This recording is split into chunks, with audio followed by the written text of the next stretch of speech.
Boa noite, meu povo. Boa noite, Letícia, Jaqueline, Ariane, Tati, Rafaela.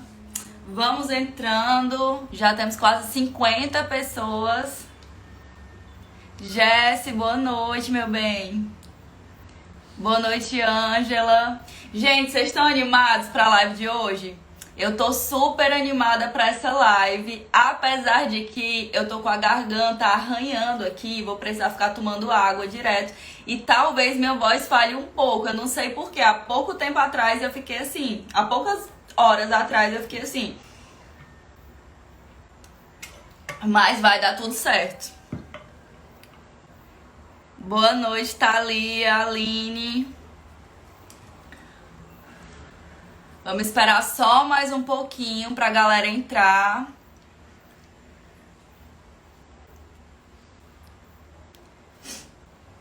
Espero que minha voz não me deixe na mão.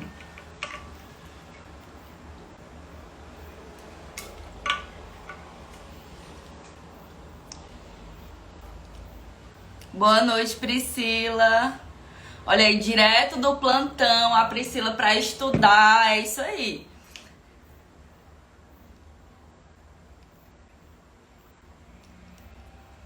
Oi, Isabela.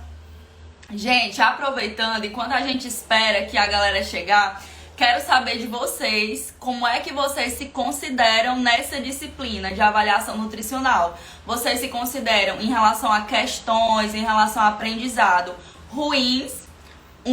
No caso, vocês colocam aí nos comentários. Medianos com 2 ou bons com 3. Como é que vocês estão aí na disciplina para eu saber, né? Como é que eu vou prosseguir aqui na live?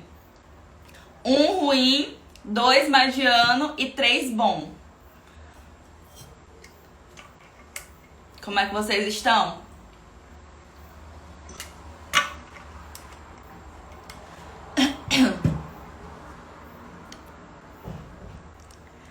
Olha aí a Raíssa lá de Belém do Pará. Boa noite, Raíssa. BH. Salvador.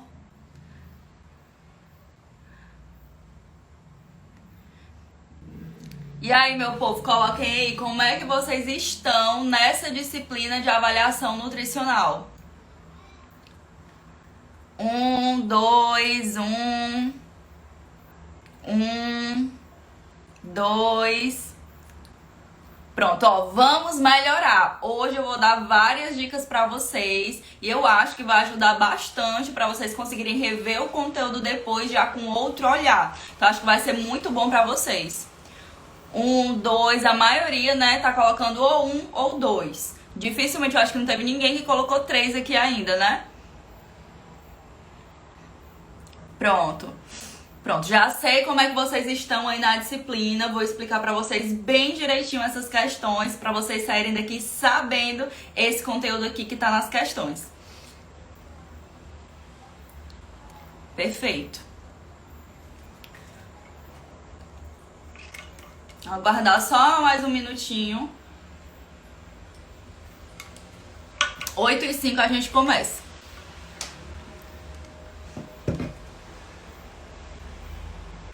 2, a grande maioria realmente foi 2 ou 1.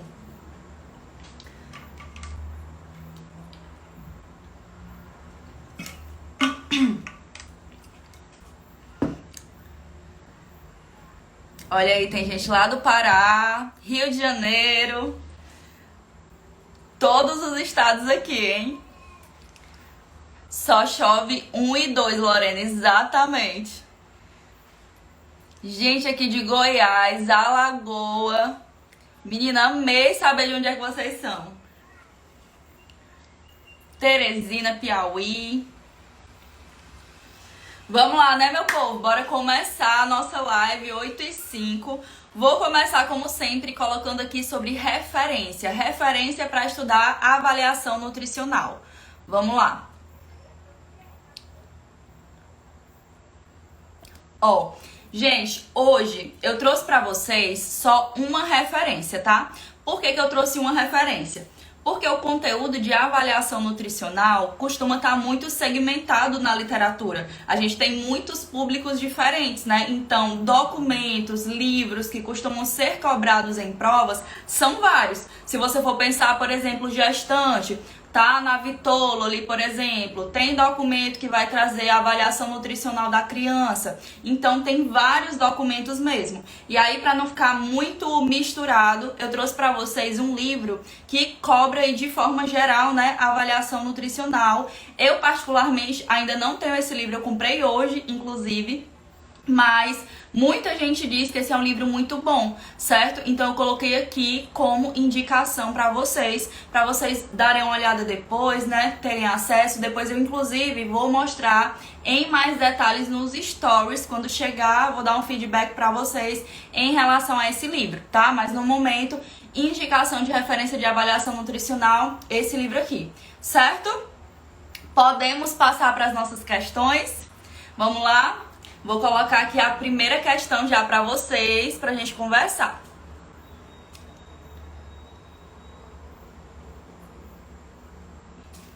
Vamos lá para nossa primeira questão. Questão 1, uma questão de 2022, questão aí de prefeitura, e ela vai trazer sobre as ferramentas de triagem e avaliação nutricional. Essa questão aqui diz o seguinte: analise as afirmativas a seguir relacionadas às ferramentas de triagem e avaliação nutricional. E aí a gente vai ver o que é verdadeiro e o que não é, tá? O item 1 diz que a avaliação global subjetiva, AGS ou ASG, que é como a gente mais conhece, né, a avaliação subjetiva global, baseia-se na história clínica e no exame físico do indivíduo. E aí, gente, certo ou errado essa afirmação aqui? Sempre nas questões, né, a maioria das vezes vai estar perguntando aí quais são os critérios, quais são os tópicos que estão dentro das ferramentas de triagem. E aqui está afirmando que a ASG tem história clínica e exame físico. Tá certo ou tá errada essa afirmação? E aí? Mari já disse que é verdadeiro. Mais alguém? Adriana disse que tá certo.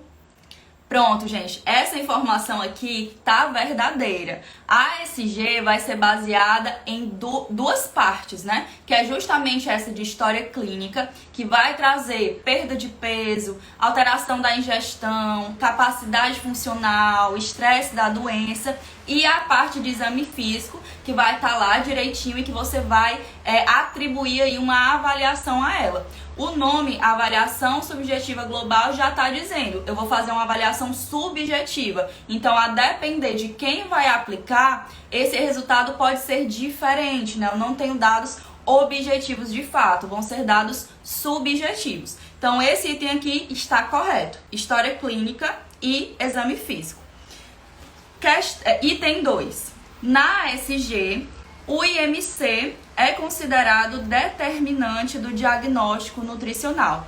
Esse aqui eu não vou nem esperar vocês falarem, porque a gente já discutiu nesse primeiro item, né? Se a ASG vai trazer dados mais subjetivos, vai trazer mais a parte de história clínica e exame físico, é porque ela não vai abordar essa parte do IMC. Então, quando ele fala que IMC é determinante para o diagnóstico, não é, porque não vai usar essa parte do IMC para caracterizar, né, para englobar ali a ASG, certo? Então, esse item aqui está errado. Item 3. O NRS 2002 considera a gravidade da doença no rastreamento de risco nutricional. Certo ou errado? Coloquem aí para mim. Item 3, a gente já falou sobre a SG, agora passando para NRS 2002. Considera gravidade da doença no rastreamento nutricional. Kellen disse que tá verdadeiro. Quem mais? Juliana disse que tá verdadeiro, a Adriana também. Gente, correto aqui esse item. A NRS 2002 vai trazer a gravidade da doença e é justamente por isso que ela pode ser utilizada em âmbito da UTI, né? Ela é uma das ferramentas que podem ser utilizadas lá e ela é como se fosse uma melhora da MUST. A MUST vai trazer alguns critérios, mas não vai incluir essa gravidade da doença. E a NRS 2002 vai trazer essa parte da gravidade da doença. E aí a NRS 2002, só para vocês se situarem, ela tem duas partes também. A primeira parte vai trazer algumas perguntinhas sobre IMC, se o IMC é menor do que 20,5, sobre perda de peso, sobre alteração da ingestão. E aí, se uma dessas respostas forem verdadeiras, vai passar para a parte 2, que é quando de fato a pessoa vai atribuir um score a depender da situação do paciente. Então, vai ter um score para estado nutricional e vai ter um score para gravidade da doença. E aí tem um detalhe bem importante na NRS 2002. Se o paciente tiver mais que 70 anos, você já atribui uma pontuação a mais, um ponto a mais para ele por conta disso. Isso é uma coisa que nem pode esquecer na prática e nem pode esquecer para se caso venha dizendo em alguma questão. E aí você vai atribuir o score e se der maior ou igual a 3, esse paciente está em risco nutricional, certo? Então, esse item aqui está correto.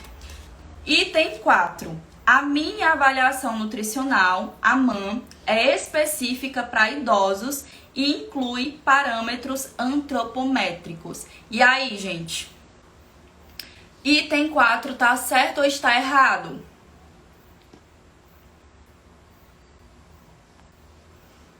E aí, digam pra mim. Item 4. Correto, né? Exatamente, gente. A MAN, ela vai ser específica para idosos e ela vai trazer parâmetros antropométricos, como, por exemplo, IMC, ela traz CB naquela MAN completa, né? Traz CP, porque a MAN vai ter duas versões. A MAN completa, que vai ter vários itens, vai ter acho que 18 itens, e tem a MAN versão reduzida. Então, vocês também, quando estiverem estudando, vão precisar diferenciar isso, saber o que é que vai trazer aí nessas versões da MAN, certo? Então aqui nós temos 4 itens, somente o item 2 está errado, e o nosso gabarito aqui é o item C.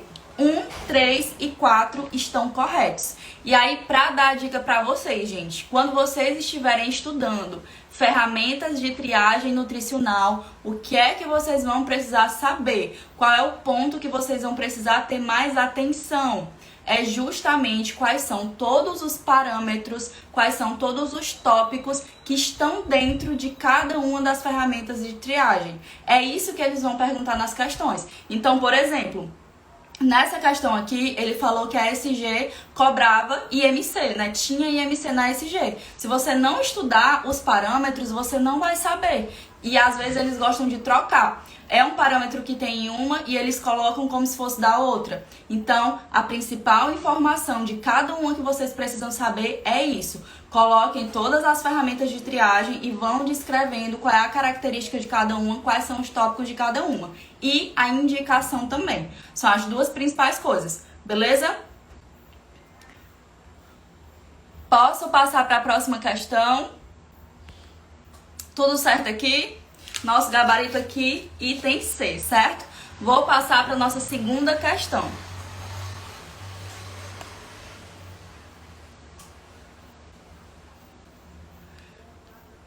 Pronto, vamos lá. Segunda questão, uma questão aí também de concurso de prefeitura de 2021. Ela fala que o consumo alimentar dos indivíduos pode ser avaliado por meio de diferentes métodos que apresentam vantagens e desvantagens e são utilizados com diferentes propósitos. É correto afirmar que... Então, a gente vai falar aqui sobre os inquéritos alimentares, tá? Nessa questão, passamos das ferramentas de triagem agora para os inquéritos alimentares. Vamos lá. Item A. O recordatório de 24 horas fornece dados quantitativos precisos sobre a ingestão de nutrientes e independe da memória. Certo ou errado, gente, esse item A? Coloquem aí pra mim. Beber uma aguinha. Recordatório 24 horas. Fornece dados quantitativos precisos sobre a ingestão e independe da memória. Errado, falso. Pronto, o que é que tá falso aqui, meu povo? Independe da memória. Como é que funciona o recordatório 24 horas? Você vai fazer ali a entrevista com o paciente e ele vai precisar lembrar do que ele comeu e as quantidades que ele comeu no dia anterior. Então ele vai precisar lembrar. Isso pode ser inclusive uma desvantagem. Na verdade, isso é uma desvantagem aí do recordatório 24 horas, porque ele vai precisar lembrar e ele pode ocultar e esquecer algumas informações, certo? Então isso aqui é uma desvantagem. Item A está errado. Item B. O registro alimentar pesado é um método rápido e de baixo custo. Certo ou errado o item B? Agora falando sobre registro alimentar.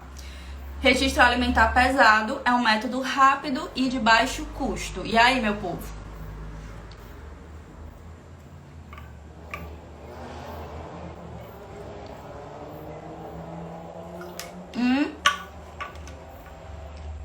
Item B, errado também, gente. Nós temos aqui dois tipos de registro alimentar. A gente tem o registro alimentar estimado e o registro alimentar pesado. Aqui tá falando do registro alimentar pesado e fala que ele é um método rápido e de baixo custo. Mas ele não é um método rápido, ele vai demandar tempo. O paciente, o indivíduo, né, ele vai precisar pesar todos os alimentos. Então isso vai, querendo ou não, demandar um pouco de tempo. Então esse item aqui está errado por conta disso. Beleza? Item C. O registro alimentar estimado não depende da memória e proporciona maior precisão na análise quantitativa dos alimentos. Certo ou errado? A gente falou sobre registro alimentar pesado e agora no item C a gente está falando sobre o registro alimentar estimado. Certo ou errado?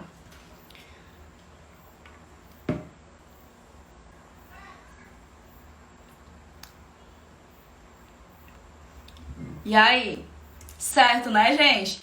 Pronto, esse item aqui, né, é o nosso gabarito, é o item correto e realmente ele não vai depender da memória, porque o registro alimentar, o indivíduo ele vai anotar tudo no momento e tanto o pesado quanto o estimado vão fornecer dados mais precisos sobre a quantidade dos alimentos que aquele indivíduo está ingerindo. Então, qual é a diferença? O pesado vai de fato pesar o alimento ali na hora e o estimado vai utilizar as medidas caseiras, ele vai anotar as medidas caseiras e depois isso vai ser transformado em gramas. Mas os dois vão fornecer uma maior precisão aí em relação à ingestão quantitativa, certo? Item D. A história dietética é um método rápido, mas não fornece uma descrição da ingestão usual. A gente já sabe que esse item aqui tá falso, né? Mas por que ele tá falso? Primeira coisa, história dietética não é um método rápido. A gente precisa de muito tempo, são muitas perguntas, né? Inclusive, basicamente, é o que mais demora no momento da nossa consulta. A gente vai precisar fazer várias perguntas para o indivíduo. Então, é um método que demanda tempo. E outra coisa, ele fornece sim essa descrição da ingestão usual. Na história dietética, eu vou conseguir obter os dados da minha ingestão habitual, dos hábitos alimentares do meu paciente através dessas perguntas. E se eu somar a outro inquérito, por exemplo, o recordatório 24 horas, que a gente costuma inserir junto, eu consigo ter também dados quantitativos da ingestão alimentar daquele indivíduo e repetidas vezes eu consigo ter uma análise da ingestão habitual, certo? Então, esse item 4 esse item D, né, tá todo falso, certo? E o item E, que fala sobre o questionário de frequência alimentar é um método quantitativo de alto custo. Também está falso, e está falso por quê? Primeiro, ele não é de alto custo, e segundo, que o questionário de frequência alimentar ele pode ser tanto qualitativo, semi-quantitativo ou quantitativo, tá? Então as duas informações aqui também estão incorretas. Beleza? Deu pra entender essa questão aqui? Gente, essa questão aqui, o que é que eu dou de dica para vocês? O que é que vocês precisam saber em relação aos inquéritos alimentares? Primeira coisa, vocês precisam saber se o método é prospectivo ou retrospectivo. Não abordou aqui nessa questão, mas é uma coisa que cai bastante. Então, por exemplo, registro alimentar é prospectivo, porque o paciente vai, no momento ali que ele está ingerindo o alimento, quando ele vai se alimentar, ele vai anotar. Então, é um método prospectivo. Retrospectivo, que vai resgatar informações que já aconteceram. Recordatório 24 horas, por exemplo, né? Que é FA. Então, vocês vão precisar saber dessas diferenças. E outra coisa importantíssima é saber se ele é quantitativo ou qualitativo e saber as vantagens e desvantagens. São os pontos que mais caem na prova. Então, anotem e identifiquem todos esses pontos de cada um desses inquéritos alimentares, certo? Fica a dica aí para vocês em relação a essa questão. Vamos passar para a nossa próxima. Questão 3. Vamos lá.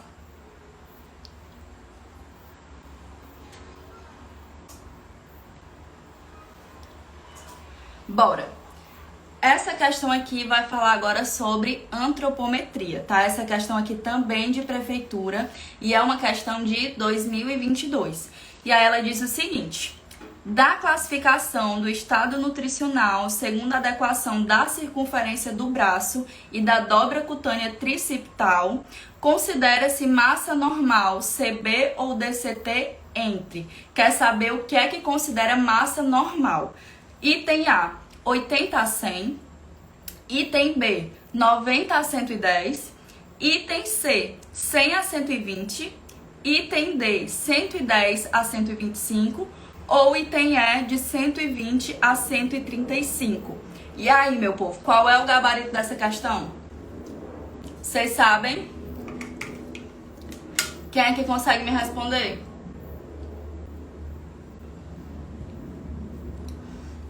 E aí? Adriana disse que é o item B. Kellen também.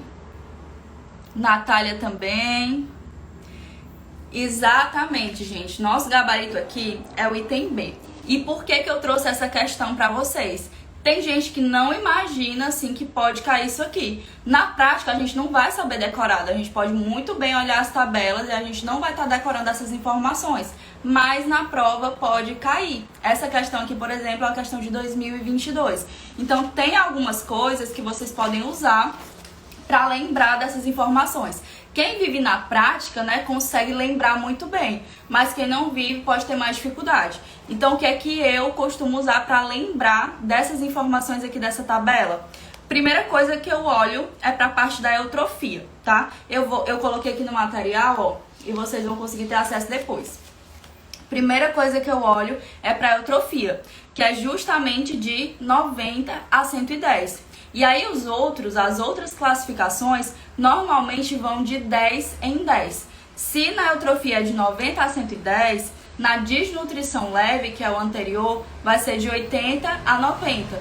E no anterior, que é a desnutrição moderada, é de 70 a 80. E na desnutrição grave vai ser menor ou igual a 70. Sempre vai pulando de 10 em 10. Então, quando você pensa dessa forma, é mais fácil de lembrar. E aí, passando de 110 a 120, vai ser sobrepeso. E passando de 120, vai ser obesidade. Então, quando você tenta raciocinar a tabela, fica mais fácil de lembrar depois, certo? Fica a dica aí pra vocês também.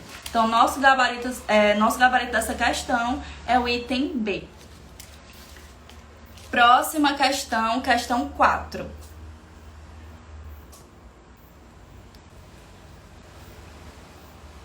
Vamos lá. Gente, essa questão aqui também falando de antropometria, tá? Questão da EBSER de 2022. Indivíduo adulto do gênero masculino vem para consulta nutricional com relato de emagrecimento, sendo que há um mês atrás seu peso corporal era de 60 quilos e atualmente é de 57, evidenciando o percentual de perda de peso de 5%. Nessa questão aqui vocês não precisam calcular, né? Se tivesse que calcular era o quê? peso habitual menos peso atual vezes 100 dividido por peso habitual. E aí vocês conseguiriam encontrar aqui esse valor. Mais a questão de atrás. E aí continua. O percentual de adequação ao percentil 50 da circunferência muscular do braço, CMB, e da prega cutânea tricipital são, respectivamente, 92% e 85%. CMB, 92%. DCT, 85%. Com base nessas informações, assinale a alternativa correta sobre o estado nutricional do indivíduo. Então, a primeira coisa que a gente vai olhar aqui nessa questão é em relação a essa perda de peso de 5%. Ele está querendo aqui a classificação. E eu tenho duas opções aqui nos itens. Perda de peso significativa ou perda de peso grave. E aí, gente, essa perda de peso é significativa ou grave? Me digam aí, por favor. Quem souber.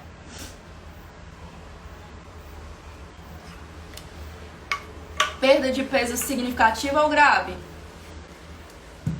Vocês lembram da tabela? Quem responde?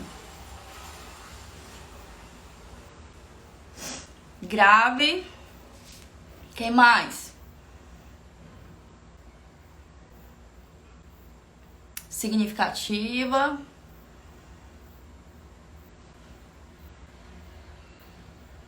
Quem mais? Tá empatado. Significativa, pronto. Gente, essa perda de peso aqui é significativa. E aí tem um outro ponto também, como eu falei pra vocês. Eu sempre gosto de raciocinar a tabela pra eu conseguir lembrar. E como essa tabela de perda de peso, ela vai ser dividida de acordo com o tempo. Então aqui nessa questão deu 1 mês, perda de peso de 5%. E aí como é estruturada a tabela? Em uma semana, 1 a 2% de perda. Em um mês, 5% de perda. Em 3 meses, 7% de perda. E em 6 meses, 10% de perda, certo?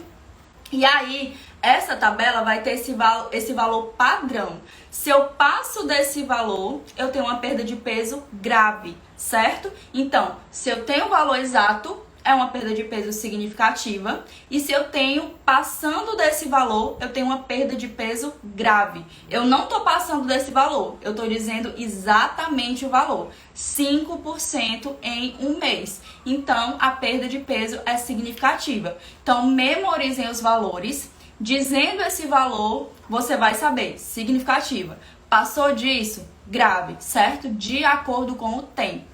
Beleza? Então aqui a gente já riscaria o quê? A gente já risca item C e a gente já risca item E, porque a perda de peso é significativa. E aí a gente vem para a CMB. A CMB tá falando que é de 92%. E aí quando eu penso 92%, o que é que pode ser? A gente já viu em uma tabela anterior que de 90% a 110%, falando ali da DCT e da ACB, era eutrofia. E geralmente, quando eu tenho um valor passando de 90%, eu tenho eutrofia, né, dentro da casa dos 90%. Então, eu já imagino aqui que CMB é eutrofia. E aí eu já consigo, né, se eu estivesse respondendo a questão na hora, eu já consigo riscar item B, já tinha riscado o item C, e já tinha riscado o item E. Então, agora, eu só tô entre o item A e o item D, certo? E a gente vem para PCT, para DCT, que fala que é 85%. Raciocinando na tabela que a gente já conversou, que é justamente a tabela da DCT, pensando aqui naquelas de 10 em 10, eu tava de 90% a 110% na eutrofia. Se tá 85%, é porque desceu uma dessas 10 casas, né? Então, eu vou pensar em desnutrição leve, porque tá abaixo desses 90%, mas ainda tá acima dos 80%. Então, é justamente isso. No item A, fala que os dois são eutrofia. Então, o item A tá errado. E o que sobra é o item D, que fala que a perda de peso é significativa, CMB é eutrofia e PCT é desnutrição leve, certo? Então, nosso gabarito aqui é o item D e fica a dica de raciocinar nas tabelas, pensar nessa parte, ó, de 10 em 10. Vai na eutrofia e pensa nesse raciocínio de 10 em 10, certo? Então, mais uma vez, nosso gabarito aqui, item D. Vamos para a nossa próxima questão. Questão 5. Pronto. Questão 5, mais uma questão de prefeitura aqui, tá? De 2022 também. E aí ela fala o seguinte: em relação à avaliação nutricional de crianças, analise as assertivas abaixo e assinale V se verdadeiras ou F se falsas. Agora a gente vai falar sobre avaliação nutricional de crianças, que cai muito também, gente. Tanto em residência quanto em concurso, tá? Vamos lá.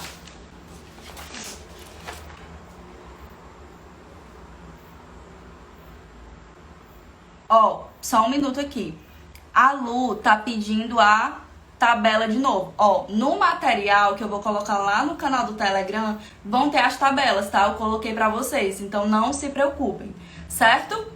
E a Priscila tá perguntando de qual material é esse conteúdo. Eu ainda não tenho pacote de resumo de avaliação nutricional, mas vai sair também, vai ser um dos próximos. Então fiquem atentos porque vai ter um material super completo de avaliação nutricional, tá? Vamos lá, vamos para os nossos itens, falando aqui sobre avaliação nutricional de crianças. O primeiro item fala o seguinte: estatura para a idade expressa o crescimento linear da criança, considerado o indicador mais sensível para aferir a qualidade de vida de uma população. Isso aqui tá certo ou tá errado, gente? V ou F? E aí? Minha garganta já tá coçando aqui. E aí, gente, V ou F? Sobre a avaliação nutricional de crianças? V, certo, verdadeiro. Pronto, gente. Isso aqui tá verdadeiro. E uma dica importantíssima para vocês. Estatura para idade costuma ser cobrado e o que eles gostam muito de fazer você confundir? Essa parte que fala de ser um indicador sensível para aferir qualidade de vida. Por que estatura para a idade é sensível para aferir qualidade de vida? Porque se eu tenho um processo de desnutrição que está afetando a estatura daquela criança, isso indica um processo de desnutrição prolongado que veio acontecendo ao longo do tempo. E isso justamente vai trazer aí uma informação para a gente sobre qualidade de vida. E isso está muito relacionado à estatura para a idade, certo? Então esse item aqui está correto e sempre lembrem dessa informação. Estatura para a idade vai ser indicador de crescimento linear e vai trazer essa questão da qualidade de vida, porque fala de uma desnutrição ao longo do tempo, certo? Segundo item, índice de massa corporal para a idade, IMC para a idade. É utilizado para identificar o excesso de peso em crianças e tem a vantagem de ser um índice que será utilizado em outras fases do curso da vida. Certo ou errado? Verdadeiro ou falso? E aí, sobre IMC para a idade? A gente tem 4 índices, né? Peso por idade, estatura por idade, IMC por idade e peso por estatura. Já falamos de estatura por idade e agora sobre IMC por idade. Rafaela disse que tá verdadeiro. Nath disse que tá verdadeiro também. Pronto, gente. Esse item aqui também está verdadeiro.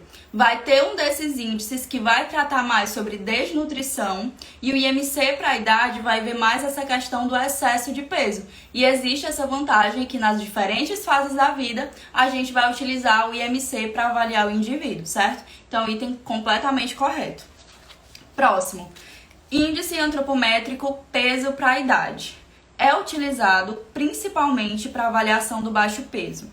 Essa avaliação é muito adequada para acompanhamento do ganho de peso e reflete a situação global da criança, diferenciando o comprometimento nutricional atual ou agudo dos pregressos ou crônicos. E aí, minha gente, esse aqui está verdadeiro ou está falso? Me digam aí. Item 3, verdadeiro ou falso?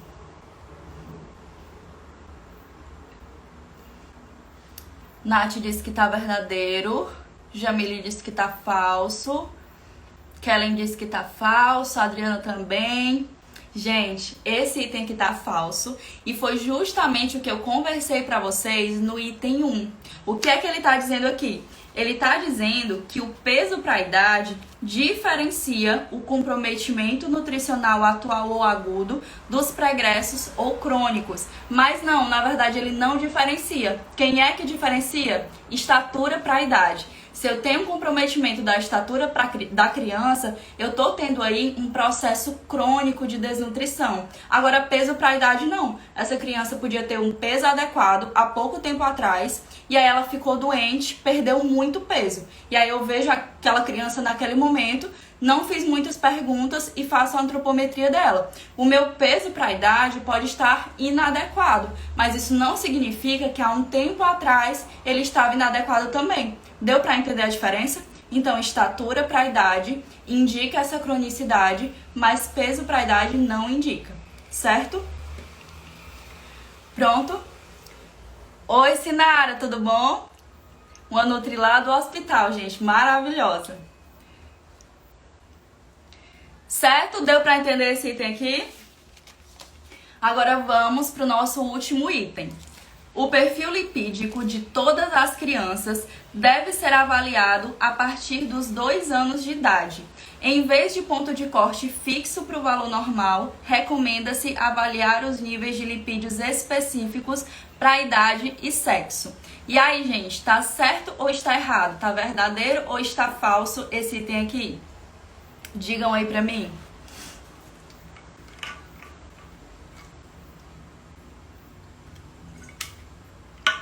Verdadeiro ou falso?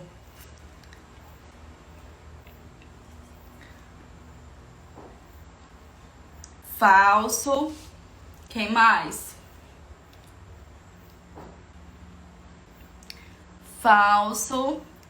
Pronto, gente. Esse item aqui tá falso. Por que que ele está falso? Está falando que o perfil lipídico tem que ser avaliado em todas as crianças a partir dos 2 anos de idade. E essa informação não está verdadeira. Onde é que tem a resposta desse item? Tem lá no documento Cadernos de Atenção Básica, Saúde da Criança, Crescimento e Desenvolvimento de 2012. Esse documento é do Ministério da Saúde e ele traz exatamente a resposta desse item. Vou ler aqui rapidinho para vocês, ó. Como é que ele fala? Recomenda-se pesquisar o perfil lipídico, colesterol, HDL, triglicerídeos e LDL de crianças cujos pais ou avós apresentaram doença cardiovascular precoce antes de 55 anos para homens e 65 anos para mulheres, ou cujos pais tenham níveis de colesterol total acima de 240. O rastreamento deve ser realizado a partir dos 2 anos de idade, a cada 3 a 5 anos. Então, gente, não é para todas as crianças, é para as crianças que se encontram nessa situação, onde os pais estão, né, dentro dessas características, certo? Então, deem uma olhada aí depois nesse material. Eu coloquei aqui também, ó, o recorte para vocês e a referência para vocês darem uma olhada depois, certo? Ó, Zaira, eu vou repetir rapidinho, tá, o nome do caderno, mas não se preocupem que vai ter no arquivo que vocês vão receber, tá? É Cadernos de Atenção Básica, Saúde da Criança, Crescimento e Desenvolvimento, de 2012, certo? Pronto, então, gente, essa questão aqui, o gabarito é item é verdadeiro, verdadeiro, falso, falso, certo? Vamos para a nossa próxima questão, questão 6.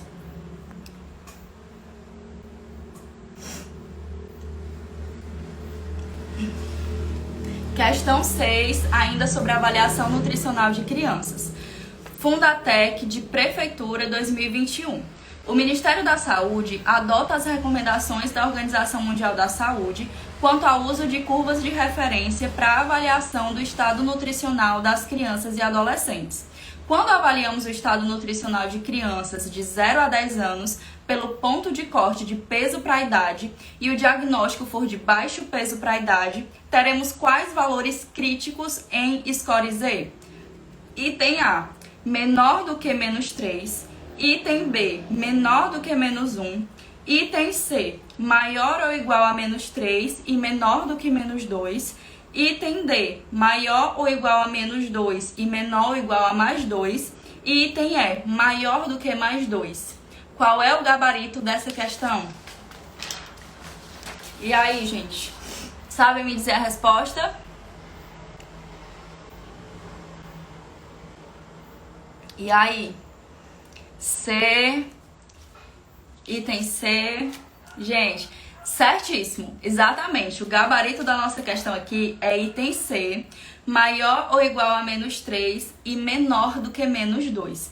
E aí, gente, outra tabela, a gente viu aqui várias tabelas, inclusive desse assunto aqui são várias tabelas de acordo com a idade da criança e de acordo com o índice a ser avaliado. É muita coisa para lembrar e é por isso que eu falo, não dá para vocês decorarem 100% dessas tabelas. Vocês precisam raciocinar sobre elas. E aí, como é que eu gosto de raciocinar isso aqui?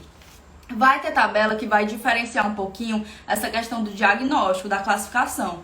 E aí eu sempre gosto de olhar como é o diagnóstico de acordo com o índice. Então, nesse aqui vai ter, muito baixo peso, peso adequado e peso elevado. Na questão, fala que é baixo peso. Então, como é que eu raciocinaria? Se o máximo, né, se o extremo da tabela é menor do que -3, eu já não marcaria esse item, porque além de baixo peso, eu tenho muito baixo peso. Então, eu já excluiria isso. E geralmente, quando eu tenho um score +2, eu tô falando ou de um peso adequado ou de um peso em excesso. Então, eu já conseguiria excluir o item E e o item D. Só me sobraria o item B e o item C. Só que o item B não traz o intervalo, ele traz um valor único. E geralmente esse valor único está no extremo da tabela. Então eu já excluiria também. E ficaria para mim o item C, que é maior ou igual a -3 e menor do que -2. Isso sem saber exatamente do valor decorado, mas raciocinando em cima da tabela. Certo? Tô repetindo isso aqui pra vocês várias vezes, porque eu tenho certeza que vai ajudar quando vocês começarem a olhar para as tabelas dessa forma, certo? Então, gabarito aqui, item C. Vamos para nossa próxima questão. Já tô ficando ofegante, quase sem voz aqui. Vamos lá.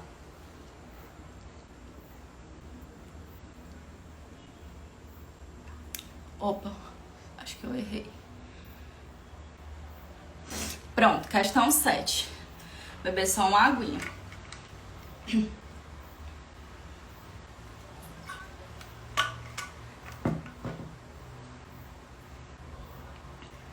Estão dizendo aqui dica de milhões. Gente, é dica de milhões, viu? Peguem essa dica, certo? Vamos lá. Mais uma questãozinha de prefeitura, de 2022 também. E aí fala agora sobre exames bioquímicos.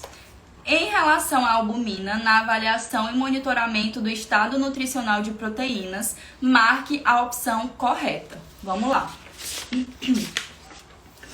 Item A.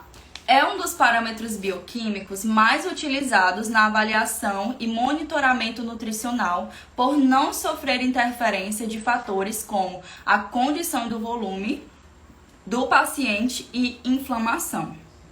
Gente, esse item aqui, eu não vou nem esperar vocês responderem, tá? É claro que a albumina, ela vai sofrer influência do edema e vai sofrer influência da inflamação. A albumina é uma proteína de fase aguda negativa, então na inflamação ela vai ser reduzida. E no edema ela também vai estar reduzida. Então esse item aqui está completamente errado, porque ela sofre interferência desses fatores, certo? Item B.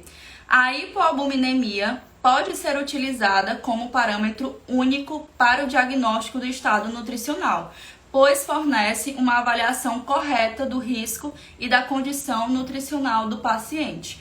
Outro item aqui, que é bem simples, né, pra gente responder, porque nenhum parâmetro, nem a albumina e nem qualquer outro deve ser utilizado unicamente para dar um diagnóstico nutricional. Então a gente não vai utilizar um parâmetro isolado. Então, obviamente, esse item aqui, né, está errado. Item C. Valores de albumina sérica menor do que 3 são classificados como depressão grave. E aí, gente, qual é o valor que é depressão grave? É menor que 3? Isso aqui tá certo ou está errado? Me digam aí. Item C, certo ou errado?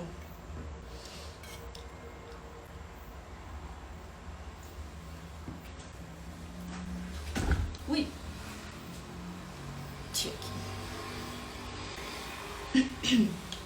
E aí? Verdadeiro, falso, certo? Temos aí um impasse. Tá certo ou tá errado? Falso. Gente, esse item aqui tá falso também, tá? E aí no material de vocês eu coloquei quais são os valores, quais são os intervalos e a classificação de cada um deles. Ó, valor normal de albumina maior que 3,5. Depressão leve de 3 a 3,5. Depressão moderada de 2,4 a 2,9 e depressão grave menor do que 2,4. Então, o valor de depressão grave é menor que 2,4, certo? Pode ter algum tipo de mudança de acordo com a referência, né, em relação a esses intervalos e a classificação, mas de forma geral é esse aqui, beleza? Então, item C está errado porque não é menor que 3, é menor do que 2,4, certo? Item D. A hiperalbuminemia é encontrada na hiperidratação e na síndrome nefrótica. E aí, gente, esse item aqui, certo ou errado? Hiperalbuminemia na hiperidratação e na síndrome nefrótica. Certo ou errado? Toda vida eu vou abrir aqui, tá aberto. Item D, certo ou errado? Exatamente, estão dizendo aqui, ó, que a hiperalbuminemia é encontrada na desidratação. Exatamente. Aqui tá falando de hiperidratação. Na hiperidratação, eu tenho hipoalbuminemia porque eu tenho uma diluição, certo? E na síndrome nefrótica, eu vou ter muita perda de proteína, perda de albumina na urina. Então, nas duas situações, eu vou ter uma hipoalbuminemia, certo? Falso. O item, certo? Item E. Apresenta limitações para segmento de pacientes internados porque a vida média é longa. A gente já viu aqui que todos os outros itens estão errados, né? Então, consequentemente, esse aqui é o nosso gabarito, tá? Item E é o gabarito da questão. E por que que essa informação aqui está correta? Porque no âmbito hospitalar, a gente vai precisar de parâmetros que nos digam de forma mais rápida como é que está o estado nutricional desse paciente. E a albumina, geralmente, ela tem uma vida longa de 17 a 19 dias ou 18 a 20 dias, a depender da referência. Então, eu vou ter um tempo aí mais prolongado. A pré-albumina é que tem uma meia-vida mais curta, geralmente de 2 a 3 dias. Então, a gente tem um valor mais sensível. A albumina, como tem uma vida média mais longa, ela não é tão sensível assim. Ela tem essa limitação no âmbito hospitalar, certo? Pronto? Deu para entender, meu povo, essa questão? Gabarito da questão, item E, certo? Deu pra vocês entenderem? Isso, gente, eu vou mandar o arquivo de questões comentadas com todas essas informações, com as tabelas, lá no canal do Telegram, certo? Vamos lá agora para nossa última questão, questão 8. Opa! Essa questão 8, ela é meio grandinha e aí ela tá dividida em duas imagens, certo?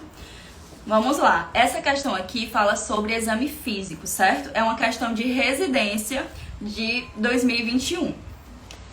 No ambiente hospitalar, o estado nutricional dos pacientes hospitalizados tem relação direta com a evolução do caso clínico. Por isso, sua avaliação deve acontecer com brevidade e de forma precisa para se chegar ao diagnóstico correto. A avaliação nutricional é um instrumento que proporciona a análise das condições nutricionais do paciente e uma de suas estratégias é a realização do exame físico. Com base nisso, considerando o diagnóstico de desnutrição grave, assinale a alternativa que indica, respectivamente, duas características de perda muscular e duas características de perda de tecido adiposo. Então, a gente quer um item que tenha 4 informações, as duas primeiras tem que ser perda muscular e as outras duas tem que ser perda de gordura, tá? Eu vou ser um pouco mais objetiva nessa questão porque o nosso tempo está acabando. Ó, o item A vai trazer essas 4 informações e a primeira diz assim, ó, bíceps, tríceps com espaço muito pequeno entre as dobras. O que é que isso vai significar? Se eu tenho bíceps e tríceps com espaço muito pequeno entre as dobras, eu tô falando aqui de perda de gordura. Então, esse não é o nosso item. A gente já arrisca o item A, porque a primeira coisa que ele quer é uma perda muscular. A gente tá falando aqui de uma perda de gordura. Então, a gente já arrisca o item A. Item B. Região torácica e lombar com depressão evidente entre as costelas e a crista ilíaca muito proeminente. Quando ele fala essa informação, o que ele está querendo dizer?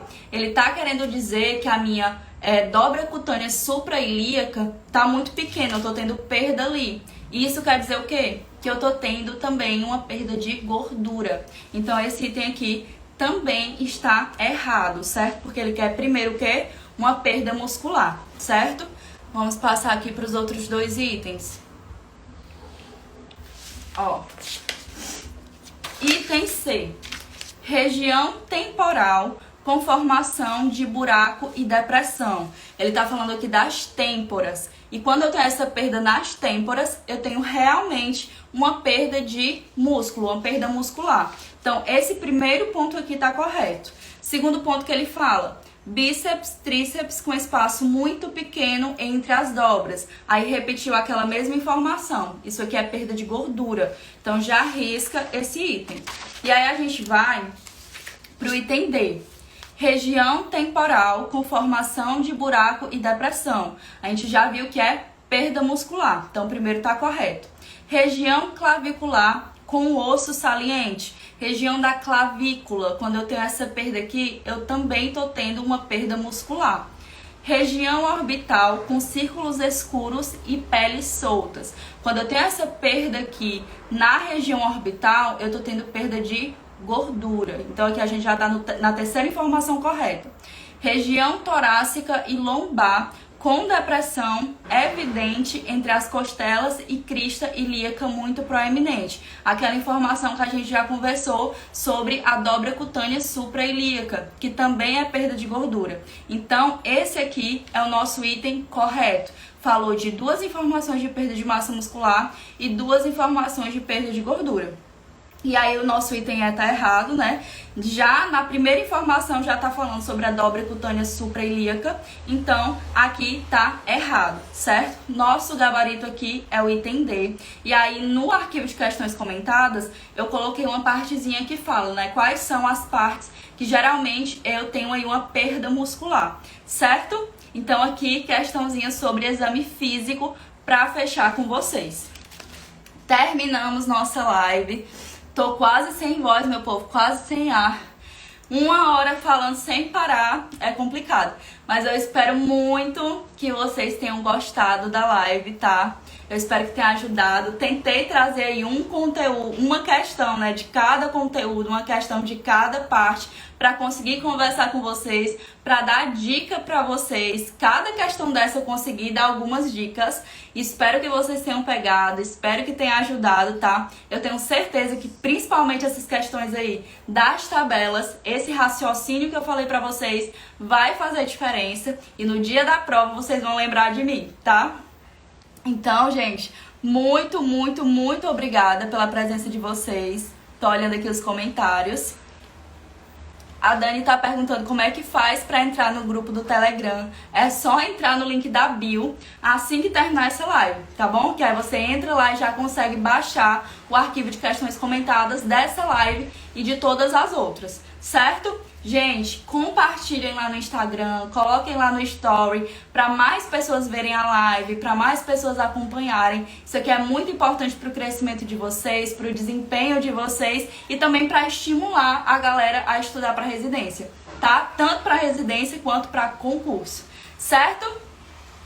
Então, um beijo para vocês, muito obrigada aqui a todos os feedbacks que eu tô recebendo. Só não foi melhor porque foi pouco. Menino, nem voz eu tenho mais direito. Pois pronto, meu povo. Ó, um beijo pra vocês e até a próxima live. Até lá os stories. Acompanhem todas as coisas porque eu tô sempre trazendo conteúdo bom pra vocês, tá? Beijão. Tchau, tchau.